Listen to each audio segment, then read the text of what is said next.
আচ্ছা, প্রশ্নটা ছিল হচ্ছে লাস্ট যে প্রশ্নটার কথা আমরা বলছিলাম সেটা ছিল হচ্ছে সি হলে সিইএফ সিইএফ এর পরের সংখ্যাটা কি হবে?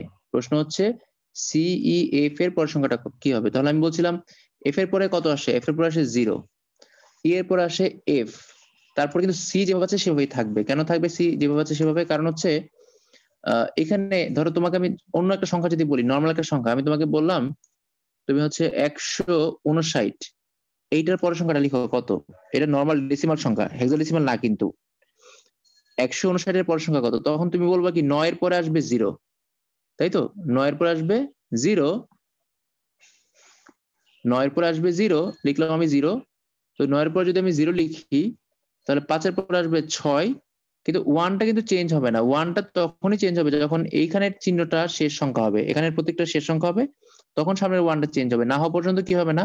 সামনের 1টা চেঞ্জ হবে না। তাহলে এখানে 9 শেষ প্রতীক ছিল, তাই হচ্ছে কি হচ্ছে এখানে 5টা চেঞ্জ হয়ে 6 হয়েছে। তো এখানে সিমিলার এফ শেষ প্রতীক ছিল হেক্সাডেসিমালের, তাই এরপরে এসেছে 0। আর ই এর পরে সংখ্যাটা কত? এফ। ই এর পরে সংখ্যাটা হচ্ছে এফ। যদি ই এর পরে সংখ্যাটা এফ হয় তাহলে আমাদের অ্যান্সারটা হচ্ছে CF0। তো এখন এখান থেকে হেক্সাডেসিমাল থেকে যে ধরনের প্রশ্ন বোর্ড পরীক্ষায় বেশি আসে, হেক্সাডেসিমাল থেকে যে ধরনের প্রশ্ন বোর্ড পরীক্ষায় বেশি আসে সেরকম আমরা কিছু প্রশ্ন সবাই একটু খাতার মধ্যে নোট করি। তো হেক্সাডেসিমাল থেকে যে ধরনের প্রশ্ন বেশি আসে সেটা হচ্ছে তোমাকে প্রশ্নে বলবে হচ্ছে এফ এর পরের সংখ্যা কত, প্রশ্নে বলবে এফ এর পরের সংখ্যা কত, তারপর প্রশ্নে বলবে তোমাকে ডাবল এফ এর পরের সংখ্যা কত, তারপর তোমাকে বলবে ট্রিপল এফ এর পরের সংখ্যাটা কত। এইভাবে করে এই ধরনের প্রশ্নগুলো বেশি আসে পরীক্ষায়। যদি বলা হয় এফ এর পরের সংখ্যা কত, এটা আমরা পড়েছি একটু আগে, এফ এর পরের সংখ্যা হচ্ছে 10, এফ এর পরের সংখ্যা হচ্ছে 10, তাহলে আমরা লিখি, সবাই একটু খাতায় নোট করি, হেক্সাডেসিমাল সংখ্যায় এফ এর পরের সংখ্যাটি 10, ডাবল এফ এর পরের সংখ্যাটি 100, ট্রিপল এফ এর পরের সংখ্যাটি 1000। এখন কেন 1000 হয়েছে এটা চাইলে আমি বুঝা দিতে পারি। আমরা তো এফ এর পরের সংখ্যা জানি, এফ এর পরের প্রতীক হচ্ছে 0, আর সামনে এখানে কিছু নাই, তার মানে 1 আসছে। যদি বলা হয় ডাবল এফ, তাহলে এফ এর পরে কত? এফ এর পরে হচ্ছে 0, তাই তো? এফ এর পরের প্রতীক কত? 0। তো এফ এর পরে 0 হওয়ার কারণে এই এফ এর পরের সংখ্যা কত? এফ এর পরের সংখ্যা হচ্ছে 10।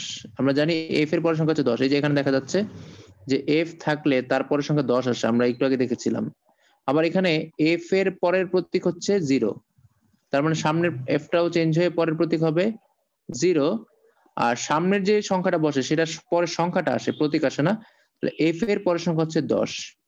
তাহলে এফ এর পরের সংখ্যা হচ্ছে 10, ডাবল এফ এর পরের সংখ্যা হচ্ছে 100, ট্রিপল এফ এর পরের সংখ্যা হচ্ছে 1000, চারটা এফ হলো 10,000 হবে। তো এই জিনিসগুলো পরীক্ষাতে খুব বেশি আসে, তাই এটা ইম্পর্টেন্ট।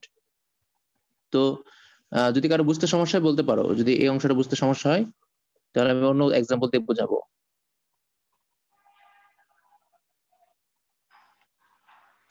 এখন যদি প্রশ্ন করে ডি এর সাথে 2 যোগ করলে কি হবে? ডি ই এর সাথে 2 যোগ করলে কত হবে? তো 2 যোগ করা মানে 2 ঘর পরের সংখ্যাটা, মানে ডি এর সাথে যদি বলতো 1 যোগ করলে কি হবে, তাহলে ডি এর সাথে 1 যোগ করলে কি হবে? ডিএফ হবে। 1 যোগ করা মানে তার পরের সংখ্যাটা। যদি বলা হয় ডি এর সাথে যদি 2 যোগ করা হয় তাহলে কি হবে? যদি বলা হয় ডি এর সাথে 2 যোগ করা হলে কি হবে? তো তোমরা এটা একটু আমাকে বলো যে ডি এর সাথে যদি আমি 2 যোগ করি তাহলে কি হবে? এরকম করে তোমার নরমাল এমসিকিউ তে প্রশ্ন দিতে পারে। মানে তুমি যদি সংখ্যাগুলো ভালো করে বুঝো তাহলে কিন্তু তুমি এগুলো পারবা। প্রশ্ন হচ্ছে ডি এর সাথে 2 যোগ করলে কি হবে? তাহলে ডি এর সাথে 1 যোগ করলে হয় ডি। হ্যাঁ, E0, গুড। ডি এর সাথে 1 যোগ করলে হয় ডিএফ, তার সাথে আবার 1 যোগ করলে কি হবে? 1 যোগ করা মানে ডিএফ এর পরের সংখ্যাটা। তাহলে ডিএফ এর পরের সংখ্যাটা কি হবে? এফ এর পরের সংখ্যা হচ্ছে 0, লিখলাম আমি 0। আর তখন ডিটা চেঞ্জ হয়ে ই হয়ে যাবে, তার মানে ডি এর পরের সংখ্যা হচ্ছে ই, অর্থাৎ এখানে হয়ে যাবে E0। এই কাজগুলো তুমি ক্যালকুলেটরে করতে পারবা, ক্যালকুলেটরে করতে পারবা। আপাতত আমরা এগুলো শিখি, তারপরে ক্যালকুলেটর শিখবো। অর্থাৎ এগুলো সিম্পল কাজ, এগুলো আমরা ক্যালকুলেটরে করতে পারবো। ওকে, ঠিক স্যার আছে, এটি থ্যাংক ইউ। স্যার এটা হ্যাঁ, আমি টেকনিকটা একটু বলে দিন। আচ্ছা, অবশ্যই শেখাবো, বলো। হ্যাঁ, এটাকে আবার বলবো এই জি অংশটা। স্যার, জি স্যার। ওকে, প্রশ্ন হচ্ছে ডি এর সাথে 1 যোগ করলে কত হবে? 1 যোগ করা মানে যে কোনো সংখ্যার সাথে 1 যোগ করার অর্থ হচ্ছে তার পরের সংখ্যাটা, তাই তো? যে কোনো সংখ্যার সাথে 2 যোগ করা মানে হচ্ছে তার 2 ঘর পরের সংখ্যাটা। যেমন আমি যদি বলি 12 এর সাথে 2 যোগ করো কত হবে? 12 এর সাথে 2 যোগ করা মানে 14, মানে 2 ঘর পরের সংখ্যা। যদি বলি 13 এর সাথে 1 যোগ করো, তার মানে কি 1 ঘর পরের সংখ্যাটা, মানে 14। তো এখানে ডি এর সাথে 1 যোগ করা মানে তার পরের ঘরের সংখ্যাটা, মানে পরের সংখ্যাটা। তাহলে ডি এর পরের সংখ্যা কত আমরা জানি?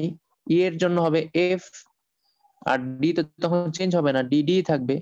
এখন যদি বলা হয় ডি এর সাথে 2 যোগ করলে কি হবে, তো 2 যোগ করা মানে হচ্ছে ডি এর 2 ঘর পরের সংখ্যা। তাহলে ডি এর 2 ঘর পরের সংখ্যা আমরা দেখি, ডি এর পরের সংখ্যাটা কত, ডি এর পরের সংখ্যাটা হচ্ছে ডিএফ, তাই তো? ডি এর পরের সংখ্যা হচ্ছে ডিএফ, লিখলাম ডিএফ। আর এর ডি পরের সংখ্যাটা কত, ডিএফ এর পরের ই0, তাই না? এর পরের সংখ্যাটা কি হবে, ই0 হবে। কেন? কারণ হচ্ছে এফ এর পরে আসে 0 আর ডি এর পরে তখন হয়ে যাবে ই, যেহেতু এফ লাস্ট প্রতীক তখন ডিটা ডি থাকবে না, ডিটা হয়ে যাবে ই। তার মানে ডিএফ এর পরের সংখ্যাটা হচ্ছে ই0। ক্লিয়ার না? জি স্যার, এখন বুঝেছি স্যার। আচ্ছা, তার মানে এরকম করে সিম্পল সিম্পল জিনিস আসতে পারে। তো আমরা ক্যালকুলেটর তো শিখবোই, ক্যালকুলেটরে সব বেরি করা যাবে, তারপরে আমরা জাস্ট মাথা কাটানোর জন্য আমরা এগুলো শিখে রাখলাম। তো এখন আমরা যাবো হচ্ছে বাইনারি সংখ্যায়। তো বাইনারি সংখ্যাতে গিয়েও আমরা ঠিক এই ধরনের কিছু কাজ দেখবো। তো আমরা এখন যাচ্ছি বাইনারি সংখ্যায়। তাহলে বাইনারি সংখ্যায় গিয়ে আমরা দেখবো যে বাইনারি সংখ্যাতেও আমরা যেভাবে সংখ্যা গঠন করেছি হেক্সাডেসিমালে, তারপর হচ্ছে অক্টালে, এই জিনিসগুলো এখানে কাজে লাগবে। তবে আমাদের এই অধ্যায়টা মূলত বাইনারির উপর বেস করে করা, এবং এই অধ্যায় তারপর অধ্যায় এগুলো বাইনারির প্রয়োগ বেশি। তার মানে এখান থেকে বাইনারির পার্টটা খুব ইম্পর্টেন্ট। ঠিক আছে, বাকিগুলো ইম্পর্টেন্ট, বাইনারিটাতে আমরা বেশি ফোকাস করবো কারণ বাইনারি থেকে অনেক কিছু আসে। তো দেখো, বাইনারি সংখ্যাটা হচ্ছে তৈরি করা হয়েছিল কম্পিউটারকে কন্ট্রোল করার জন্য। কিরকম কন্ট্রোল? কম্পিউটার আমরা জানি হচ্ছে দুইটা সিগন্যালে কাজ করে, একটা হচ্ছে 0 আর একটা হচ্ছে 1। মানে সিগন্যালটা কিরকম, ভোল্টেজ আছে না নাই। যদি কম্পিউটারে ভোল্টেজ থাকে, মানে কোনো একটা সিগন্যাল থাকে, তখন সেটাকে ধরা হয় 1। আর যদি সিগন্যাল না থাকে তখন সেটাকে ধরা হয় 0। অর্থাৎ একটা ভোল্টেজ যদি হাই হয়, হাই বলতে 5 ভোল্টের ভোল্টেজ যদি হয়, তখন সেটাকে আমরা 1 ধরি। আর যে ভোল্টেজটা 0 কাছাকাছি একটা ভোল্টেজ, ধরো 0.2 ভোল্ট, 0.5 ভোল্ট, 1 ভোল্ট, যেগুলো 0 কাছাকাছি ভোল্টেজ, সেগুলোকে ধরা হয় 0। অর্থাৎ কম্পিউটারের মধ্যে কারেন্টের উপস্থিতি মানে বিদ্যুতের উপস্থিতি, তো এই বিদ্যুতের উপস্থিতিগুলোকে আমরা কি করি, 0 1 দ্বারা প্রকাশ করি। তো সেখান থেকে বাইনারি কনসেপ্ট আসে। তো বাইনারিতে আমরা জানি 0 1 ছাড়া কিছুই নাই। এখন বাইনারি যে প্রতীকগুলো আছে সেগুলো আমরা কিভাবে বানাবো, মানে বাইনারি সংখ্যাগুলো আমরা কিভাবে তৈরি করবো আমরা একটু দেখি। আমরা যেভাবে বানিয়েছি ঠিক সেভাবে বানানো যাবে, আরো অনেক ওয়ে আছে, আমরা সেই ওয়ে গুলো শিখবো। প্রথমে 0 তারপরে 1, তাই তো? এখানে প্রতীক তো দুইটাই, এখানে প্রতীক তো দুইটাই, প্রথমে 0 তারপরে 1। এরপরে কি আসবে, এরপরে এই 0 আমরা জানি হচ্ছে যদি সংখ্যা শেষ হয়ে যায় তখন আবার 1 0, এরপরে 1 1, অর্থাৎ সামনে 1 নিতে হয়, তাই তো? যখন প্রতীক শেষ হয়ে যায়, যেমন আমি 0 থেকে 9 পর্যন্ত যাওয়ার পরে তখন আবার লিখি 1 0, তারপর 1 1, তারপর 1 2। দেখা তো 2 1 নাই, এখানে কি আছে, এখানে আছে হচ্ছে 0 1 এর পরে তারপর হচ্ছে 1 0, তারপর হচ্ছে 1 1, তাই তো? 1 0 তারপর হচ্ছে 1 1। এরপরে কি আসবে, এরপরে কত আসবে আমি তোমাকে বলি। এরপরে আসবে হচ্ছে এখানেও কিন্তু 0 1 এর প্রতীক শেষ হয়ে গেছে। তো যেখানে এই প্রতীক শেষ সেখানে আবার কি হবে, আবার 0 থেকে শুরু হবে। যেখানে এই প্রতীক শেষ সেখানে আবার 0 থেকে শুরু হবে। এখন 0 থেকে শুরু হয়ে গেলে সামনে যে 1 ছিল, 1 এর পরের সংখ্যাটা কত, 1 এর পরের সংখ্যাটা হচ্ছে 100, সরি 10, 100 না, 1 এর পরের সংখ্যা হচ্ছে 10। তার মানে 10 0 10 1, 10 0 10 1। একটু জাস্ট বোঝার চেষ্টা করো, আগের আমরা সবগুলো সংখ্যাকে একটা ফরম্যাটে ফেলার চেষ্টা করছি। এইটাকে আরো অনেকভাবে শেখা যাবে, তবে আমি সবগুলোকে একটা ফরম্যাটে শিখিয়ে দিচ্ছি যে মূলত অ্যাকচুয়ালি সংখ্যাগুলো কিভাবে গঠন হয়েছে। ঠিক আছে, তো এখানে 0 পরে হচ্ছে 1।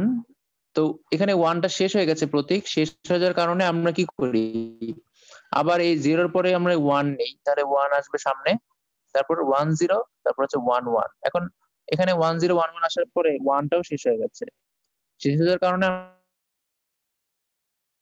আমরা কি করব, তাহলে আসবে 10 0 10 1।